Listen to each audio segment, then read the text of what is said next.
I would like to thank Peto and all the other organizers. I know there were many, many, many people involved for inviting us here and having us here to talk. And of course, for translating the book, which I'm going to talk about. What are we talking about when we say bioethics and the Holocaust? But first, I'm going to begin with something on a personal note. The conference, the subject, is Medical Review Auschwitz. For us, I come from Israel. Auschwitz is the symbol of what transpired during the Second World War and the Holocaust. It is the main symbol. In Auschwitz, about 1.3 million people were sent to Auschwitz. About 1.1 million of them murdered were Jewish people. About 960,000 were Jews, the rest were others. So for us, Auschwitz is synonymous with evil.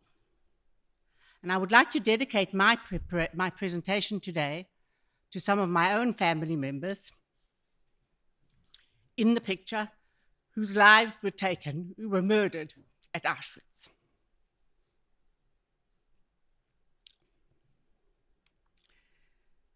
The psychiatrist and psychologist and well-known medical historian Robert J. Lifton said, "When we think of the crimes of Nazi doctors, what comes to mind are their cruel and fatal experiments. Yet when we turn to the Nazi doctor's role in Auschwitz, it was not the experiments that were most significant. Rather, it was his participation in the killing process, indeed his supervision of Auschwitz mass murder from beginning to end." What does he mean, Lifton? What does he mean from beginning to end? And this is what I'm going to talk about today. I have named my presentation Medicine and Morality in Nazi Germany. It sounds like an oxymoron. How can we say this in the same sentence, morality and medicine in Nazi Germany? Nazi Germany and, of course, Auschwitz are synonymous with total immorality. And medicine, of course, is generally perceived as a moral profession. So how can we talk about these two terms in the same sentence? Let me tell you the story. As we have heard by one of our distinguished guests before, in 1947, the old, ancient, thousands of years old Hippocratic Oath was changed for the first time. They called it the Declaration of Geneva. In 1948, the World Medical Association, including Poland and, of course, other countries, excluding Germany, by the way, at that time, made a new Hippocratic Oath. The ancient oath was not good enough. We needed a new oath to tell us what was right and what was wrong. And of course, this changed because what had transpired during the war. What were the personal, professional, and political context that allowed doctors to use their skills to torture and murder rather than to heal and to help? And in the oath, the difference from the old Hippocratic Oath, the main difference, is this sentence: "I will not permit considerations of religion, nationality, race, party politics, or social standing to intervene between my duty and my patient." That was the difference. Well, the Nazi doctors had a different view of duty and patience. It didn't begin with them. It began with the Eugenics movement, which was an international movement, Eugenics being a movement for improvement of the genetic quality of society, a well-meaning movement. It was internationally accepted, a scientific movement. Many, many countries had eugenic societies, and there were international conferences even in those days. I have a picture up here of the third one, which was held in New York. It was an internationally accepted science. They wanted to improve society. In Nazi Germany, it changed. Eugenics became what they called racial hygiene, a more medical term. Human beings were no longer considered as having lives that were born equal. There were certain people whose lives were not worthy of living. They believed in racial cleansing, As I said, race played a great part. As we heard before already, the state was a supreme value. So that eventually, as Edmund Pellegrino, one of the major bioethics people in America, says, the caduceus joined the swastika in a lethal symbiosis that cost millions of lives and forever branded German medicine as a traitor to every tradition that ever made medicine a beneficent rather than a maleficent enterprise. There was no difference between medicine and Nazism. Basically, ethics without morality. A hard thing to say, but they did have ethics, and that's what I'm going to show you. Everything was rationalized in an ethical manner. Everything they did, they believed in ethically and morally. This is one of the leaders of the founding policy of racial hygiene in Nazi Germany. He says, the individual cannot be the final goal of ethics. The people, as an organism, is the goal of our ethics. They inherently believed that this was the right way to do it. It was a symbiotic, as I said, relationship. Hitler called to the National Socialist doctors, telling them, I cannot do without you for a single day, not a single hour. If not for you, you fail me. If the medical profession had not helped him, had not aided him in all the medical murderous programs that he wanted to do and that they helped him to initiate as well, he couldn't have done it. He couldn't have done it without the medical profession. And one of the first programs, medical programs, as the Nazi party took over, was indeed a medically sanctioned program, initiated and implemented, of course, by medical doctors, which was the program of 1933 forced sterilization. This was a legal program. This was a law in Germany. They copied it from the American program. In the slide, you can see all the various flags of the different countries where it was already legalized, sterilization against people's wills. Once again, this was ethically rationalized. It was highly unethical to inhibit the healthy in order to open up the field of reproduction to the healthy. This was the right thing to do. This was what doctors were meant to do. Stop certain people in society from reproducing. 400,000 German citizens were sterilized against their will in this program. They also had other legal and ethical codes of honor in Nazi Germany. In 1935, they published them. This is the ethical code for the German medical profession. Medicine now is a calling and not a business. They wanted to elevate the status of the physician, loyalty to the state alone and not the individual. Doctor-patient confidentiality was an essential value, except in certain cases, as I will presently show you. Abortion was completely forbidden in Nazi Germany, except in exceptional cases. Sterilization was not allowed, except in eugenic cases. And then they had other laws that were pretty in line with what we would see today and then as being ethically valid. Advertising of medical services is prohibited. Payment for medical research is prohibited. Physicians may not sell medical drugs. Physicians may not be paid for advertising drugs. So some of these were in line with normal medical values and ethics as we would perceive of them then and today. And this is all in the same code, which they called the German Medical Ordinance of 1935. This was published, by the way, in the BMJ, in the British Medical Journal. Now, if you were at medical school in Nazi Germany, if you were a researcher or a hospital manager, you had the code, you had the ordinance. But if you were a medical student, you had the code too. You were taught. You were taught that this was right. Germany was a leading country in many, many, many areas. If you wanted to learn anything at that time in that time of period of time, you went to Germany to learn. They were the first in many, many fields. They were the first to discover the electron microscope. They were the first to discover the connection between tobacco and lung cancer. They were the first to encourage breast examinations to discover early on breast cancer. And they were the first in something else, which is really interesting. They were the first to teach medical ethics, compulsory courses at medical schools. I went to medical school in Tel Aviv University 1,000 years ago. We were not taught ethics. We had role models and we were expected to behave as they did. We did not have a course in ethics, but in Nazi Germany, they did. And in all their medical schools, all 28 of them. And what were they teaching? Well, this was the man in the picture. He was a family physician, just like I am. He was the one to coordinate this course. That's his book, the first textbook on medical ethics for medical students. And what were they teaching them? Physician loyalty to the folk, that they had to be biological soldiers. They had to lead the biology of the nation. It was up to them. Support of the racist Nuremberg anti-Semitic laws. This was part of the medical ethics education.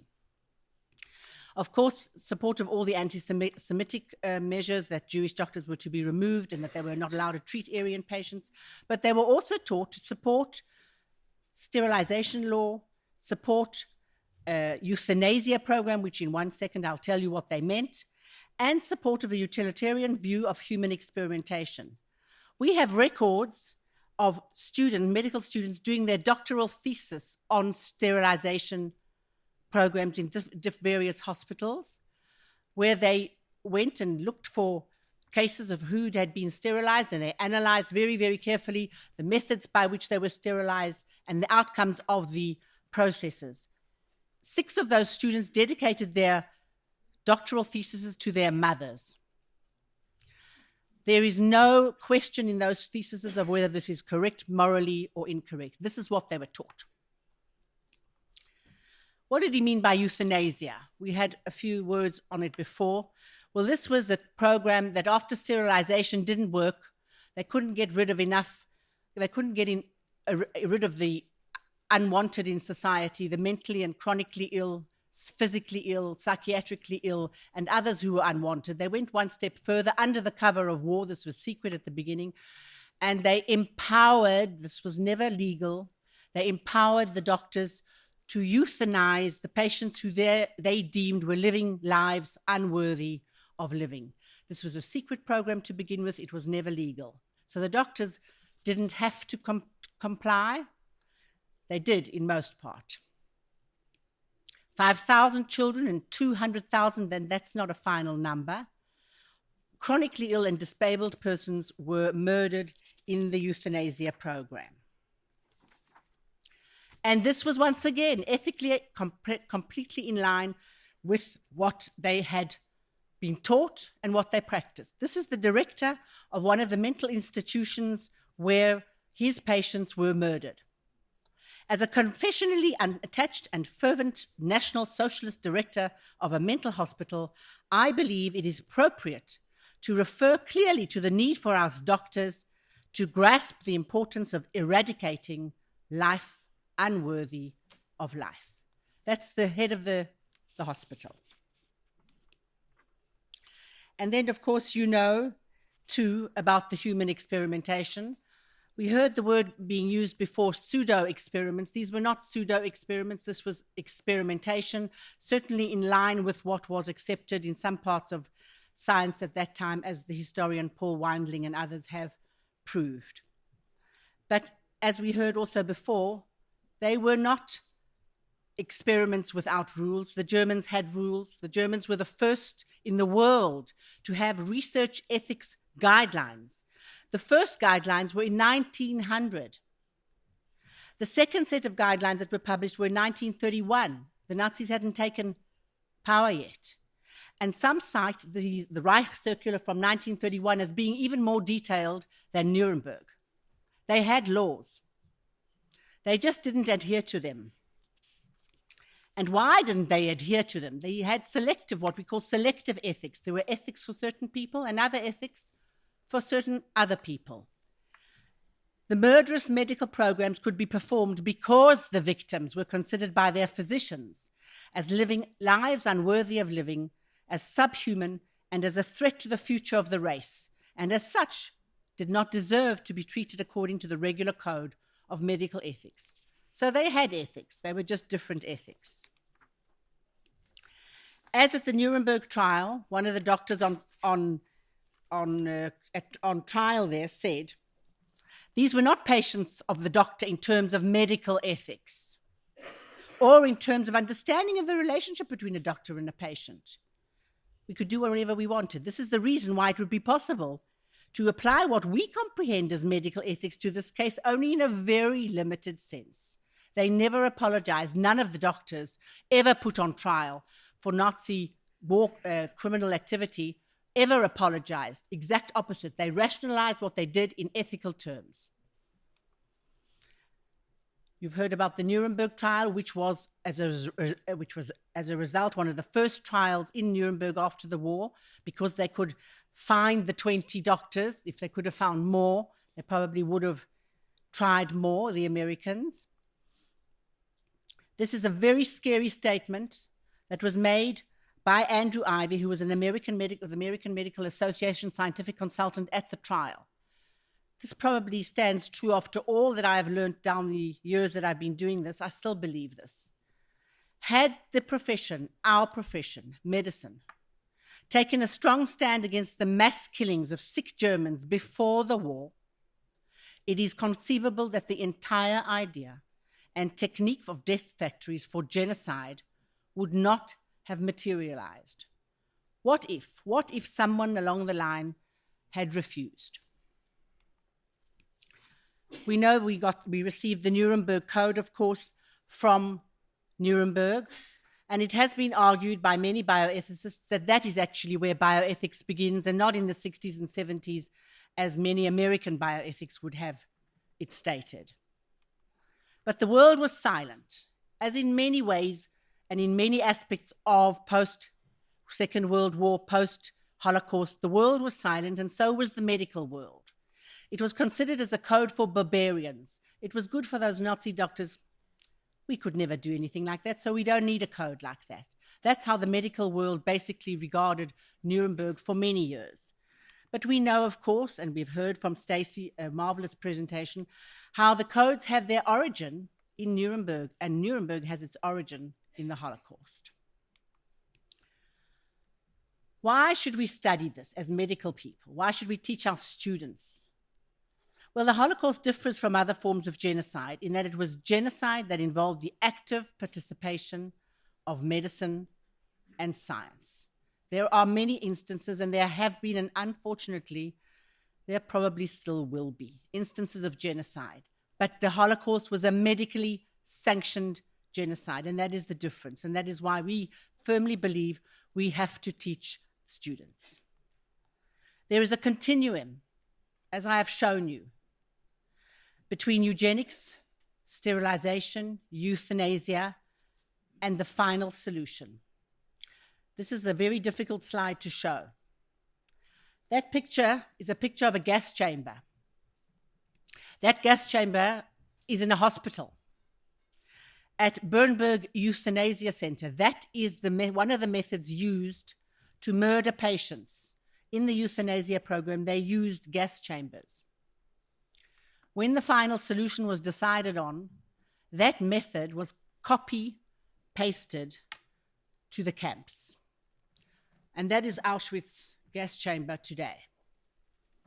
So that the ultimate decision, as Robert Proctor, one of the major people to do the work in the history of Nazi medicine, says, the ultimate decision to gas the Jews emerged from the fact that the technical apparatus already existed in the hospitals that were used to kill the mentally and physically ill in Germany, in the euthanasia program. Almost every aspect of contemporary medical ethics has been influenced by the history of physician involvement in the Holocaust. And that is why I wrote the casebook, and I had the privilege of UNESCO agreeing to me to do the casebook.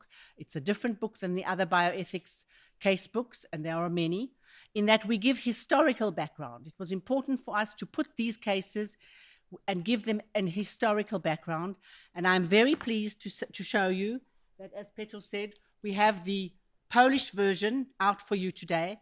This book is online, incomplete for anybody who wants.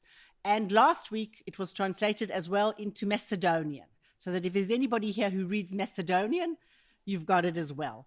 They are all online on the UNESCO website. They are for free, and that is the whole point, is that the word should get out to as many students in humanities, in medicine as possible. So this is why I'm here. I really believe that there's a justification to educate on the Holocaust, on the medical atrocities. It is not enough to say what transpired was unique and could never happen again. Numerous experiences point to the fact that given the right circumstances, we, medical people, and the whole of humanity, are all prone to cruelty, capable of blindly following a powerful evil. Doctors, as human beings, should do well to be reminded of this as we hold the power of life and death decisions in our hands. Thank you.